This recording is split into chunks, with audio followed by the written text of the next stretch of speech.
அன்பான மாதா தொலைக்காட்சி நேயர்களுக்கு வணக்கம். இன்றைய நிகழ்ச்சியில் இரத்த சோகை அனிமியா இதை பற்றி நம்ம பார்க்க போகிறோம். ஒரு மனிதன் இருக்காங்க, அவங்களுக்கு எதனாலெல்லாம் பாடியில் ரத்தம் குறைவு ஏற்படுது அப்படிங்கிறத நம்ம பார்க்கலாம். இப்போது திடீர்னு சிலர் சொல்லுவாங்க, அவருக்கு 3 கிராம் தான் இருக்கான், 4 கிராம் தான் இருக்கான் அப்படின்னு சொல்லுவாங்க. அந்த அளவுக்கு அவங்க கவனிக்காம இருந்திருக்காங்க அப்படிங்கிறது தான் நம்ம இப்போ நowadays நிறைய பேஷண்ட்டை பார்க்குறோம். ஆனால் இந்த அனிமிக் ஆகுறதுக்கு காரணங்கள் என்ன அப்படிங்கிறத ஃபர்ஸ்ட் நம்ம கண்டுபிடிக்கணும். அப்போ ஒரு காரணம் இருந்தால் தான் இவங்களுக்கு ஹீமோகுளோபின் குறையும். அதர்வைஸ் குறையறதுக்கு வாய்ப்பு இல்லையா? எல்லாருக்குமா குறைஞ்சிருது கிடையாது.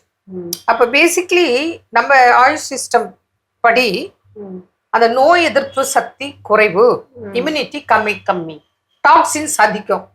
இந்த டாக்ஸின்ஸ் அதிகமாகிறதுக்கு என்ன காரணம் அப்படின்னு நம்ம கண்டுபிடிக்கிறோம். புரியுதுங்களா? அப்போ அந்த டாக்ஸின்ஸ் வெளியே போகணும். அப்போதான் உங்களுக்கு இம்யூனிட்டி, அதாவது பிளட் பியூரிஃபை ஆகும், இம்யூனிட்டி இன்க்ரீஸ் ஆகும். இது பேசிக். இது குழந்தைங்களா இருந்தாலும் சரி, எந்த வயதுனாரா இருந்தாலும் சரி. ஆனால் இந்த அனிமிக் ஆகிறதுக்கு காரணம் என்ன? ஒன்று, அடிபட்டு ஓவர் ப்ளீட் ஆயிருக்கலாம், ஆக்சிடென்ட், அல்லது பைல்ஸ்னால ஓவர் ப்ளீடிங், அல்சர்னால ப்ளீட், லிவர் பிரச்சனையில அவங்களுக்கு ப்ளீட் ஆகி blood vomit or blood motion போகலாம். ஓகேவா? அதுக்கப்புறம் கேன்சர், இதனாலையும் அனிமிக் ஆக்குறாங்க. எல்லா கிட்னி பேஷண்ட் பாருங்க கண்டிப்பா அனிமிக்கா இருப்பாங்க. அப்புறம் லேடிஸ்னா மென்சஸ் ப்ராப்ளம், அந்த ப்ராப்ளம் இருக்கு. வெள்ளைப்படுதல், அதிக ரத்தப்போக்கு, ஓவர் ப்ளீடுனால ரெகுலர் ப்ளீட்ல கூட அனிமிக் ஆகுறதுக்கு வாய்ப்பு இருக்கு. கன்சீவ் ஆன டைம்ல அனிமிக் ஆகுறதுக்கு வாய்ப்பு இருக்கு. ஆஃப்டர் டெலிவரி அனிமிக் ஆகுறதுக்கு வாய்ப்பு இருக்கு. இதெல்லாம் காரணங்கள். அப்போ இது எதனால இவங்களுக்கு அனிமிக் ஆயிருக்காங்க அப்படிங்கிற காரணத்தை கண்டுபிடிச்சு இதுக்கு அழகா ட்ரீட்மெண்ட் கொடுக்கலாம். இதில் ஒரு பக்கம் மெடிசன்ஸ், இன்னொரு பக்கம் டயட்ஸ். ஆனால் நீங்கள் பிளட் ஏற்றி கூட இம்ப்ரூவ் ஆகாத பேஷண்ட்டும் நம்ம பார்க்குறோம். ஆனால் அப்படி இம்ப்ரூவ் ஆகாத பேஷண்ட் கூட நாங்கள் இம்ப்ரூவ் பண்ணியிருக்கோம். ஒரு பேஷண்ட் ஹிஸ்ட்ரி சொல்கிறேன். ஒரு பெண், அவங்களுக்கு ஒரு 15-16 வயது இருக்கும்.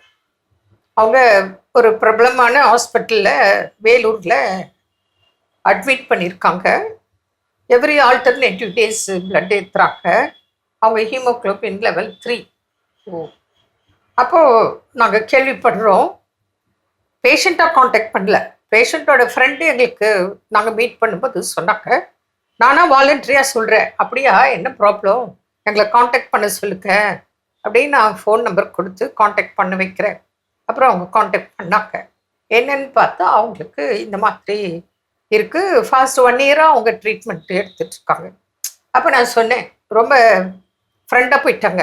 அதனால நான் என்ன சொன்னேன், அவங்களுக்கு இருக்கிற மன வேதனைக்கும் 1 இயராக அவங்க அந்த சஃபர் பண்ணுறாங்கல்ல பேஷண்ட், அவங்களுக்கும் பேரண்ட்ஸ்க்கும் எவ்வளோ மனநிலை பாதிச்சிருக்கோங்கிறது நமக்கு புரியுது. இந்த நேரத்தில் நான் போயிட்டு வாலண்டரியா இதை சாப்பிடுங்க அதை சாப்பிடுங்க, நான் இது கொடுக்குறேன் அது கொடுக்குறேன்னா முதல்ல நம்பிக்கை வருமானு தெரியாது.